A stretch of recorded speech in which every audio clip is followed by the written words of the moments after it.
തിരുവനന്തപുരത്ത് വെച്ച് നമ്മുടെ മുഖ്യമന്ത്രിയുടെ വാഹന വ്യൂഹം ചെന്നിട്ട് ഒരു ആക്സിഡന്റ് ഉണ്ടാക്കിയിട്ടുണ്ട്. ആളപായമൊന്നും സംഭവിച്ചില്ല. എന്തുകൊണ്ടാണ് ആ ആക്സിഡന്റ് ഉണ്ടായത്? ആ വീഡിയോ നിങ്ങളൊന്ന് കണ്ടു നോക്കി.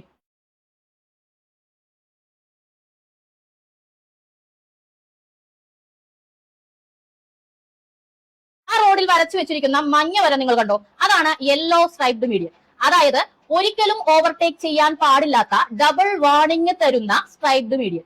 അതിലൂടെയാണ് വളരെ ഉത്തരവാദിത്തപ്പെട്ട പൊസിഷനിൽ ഇരിക്കുന്ന മുഖ്യമന്ത്രിയും അദ്ദേഹത്തിന്റെ വേറെ ഒരു ഉത്തരവാദിത്തപ്പെട്ട പൊസിഷനിൽ ഇരിക്കുന്ന സുരക്ഷാ ഉദ്യോഗസ്ഥരും ചേർന്ന് ഓവർടേക്ക് ചെയ്ത് യാത്ര ചെയ്യാൻ വേണ്ടി ശ്രമിച്ചിരിക്കുന്നത്.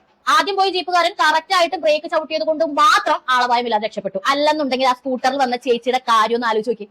ഇന്നലെ കേരള പോലീസിന്റെ പേജില് ട്രാഫിക് ലംഘനങ്ങൾ ശ്രദ്ധയിൽപ്പെടുകയാണെങ്കിൽ നിങ്ങൾ ഈ നമ്പറിലേക്ക് വാട്സ്ആപ്പ് ചെയ്യൂന്ന് പറഞ്ഞുകൊണ്ട് ഒരു പോസ്റ്റ് ഇട്ടിട്ടുണ്ടായിരുന്നു. ഞങ്ങൾ സാധാരണക്കാരെ മര്യാദ പഠിപ്പിക്കാൻ വേണ്ടി അതും ഇതൊക്കെ നിങ്ങൾ ഉണ്ടാക്കി വെക്കണ്ടല്ലോ. ഇതുപോലെ തലപ്പത്തിരിക്കുന്നവർ കാണിക്കുന്ന തോന്നിയാസിന് നിങ്ങൾക്ക് എന്താണ് മറുപടി പറയാനുള്ളത്? ഈ വീഡിയോ ഞങ്ങൾ എടുത്തങ്ങ് അയച്ചു തരട്ടെ ആ നമ്പറിലേക്ക്? നടപടി എടുക്കോ കേരള പോലീസെ?